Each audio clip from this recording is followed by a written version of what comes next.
A good friend of mine was talking to me the other day, and he said, you know what, man? He said, it feels like these days they're turning the American flag into the golden calf, meaning that everyone is just expected to bow down to it. I don't think that's what the American flag was ever intended to be. I remember back when I was a kid, the Gulf War was going on. I remember the flag burning issue came back up because somebody burned a flag somewhere, and it became a hot topic for a few days.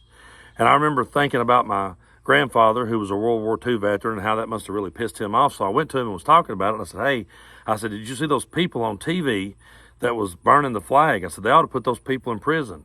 And my grandpa looked at me and said, well, no, they shouldn't put them in prison.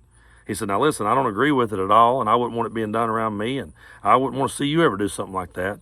He said, but they had every right to do it. He said, that's why we went into these foreign countries and removed these dictators, was to give those people the right to speak out against their own establishment.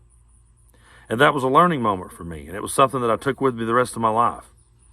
And later on, when I saw people saying things like, I stand for the flag and I kneel for the cross, I remember thinking, you got every right to. If you feel like standing for the flag or kneeling for the cross, go ahead. But forcing someone to stand for the flag or forcing someone to kneel to your religious beliefs, that's not patriotism. Forced patriotism is everything that our grandparents' generation fought against. And now you got people out here saying to people like me that if we don't support their cult leader and every single thing that he does and every single thing that he stands for, that we're not real Americans, and they expect us to bow down to him. And I will never bow my knee to that golden orange calf ever in a million years. He's everything that's wrong with America, and as an American citizen, I have a right to call that out. And if anyone wants to force me to believe their way or force me to stand for their beliefs, you're everything that my grandfather and all of our grandparents ever fought against.